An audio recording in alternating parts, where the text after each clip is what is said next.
Lionel Messi আজ দিল্লিতে, তবে উদ্বেগ বাড়ছে দিল্লির ক্রমবর্ধমান দূষণ নিয়ে। এমন দূষণ এই মুহূর্তে দিল্লিতে, ভারতের রাজধানীতে, যে একদিনে নিঃশ্বাস নেওয়া মানে হচ্ছে সেখানে প্রায় 30টি সিগারেট খাওয়ার মতো।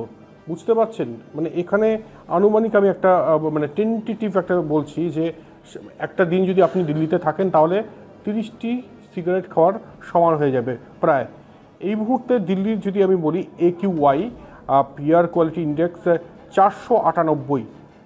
বিশ্লেষকদের মতে AQI যখন 494-এর গণ্ডি পেরিয়ে যায় তখনই প্রায় একদিনে 30টি সিগারেট পান করার সমতুল ক্ষতি করে মানবদেহে, এবং সেটা নিয়ে কিন্তু উদ্বেগ বাড়ছে যে এখানে এত দূষণের পরিমাণ বাড়ছে, সেখানে এরকম হাই প্রোফাইল ফুটবলাররা যাচ্ছেন, যতই সিকিউরিটি থাকুক এটা তো কারো কন্ট্রোলের মধ্যে নেই। তাই এই যে দূষণ, এই যে আবহাওয়া এই মুহূর্তে দিল্লির, সেটা কিন্তু চিন্তায় রাখছে।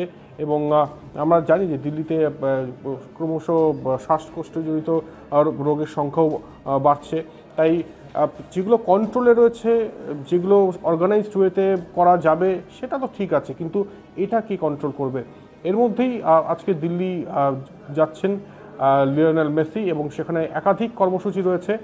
বিকেলবেলায় প্রধানমন্ত্রী নরেন্দ্র মোদীর সঙ্গে তিনি দেখা করবেন, এবং একই সঙ্গে minister of home affairs Amit শাহর সঙ্গে দেখা করবেন, প্রধান বিচারপতির সঙ্গে দেখা করবেন।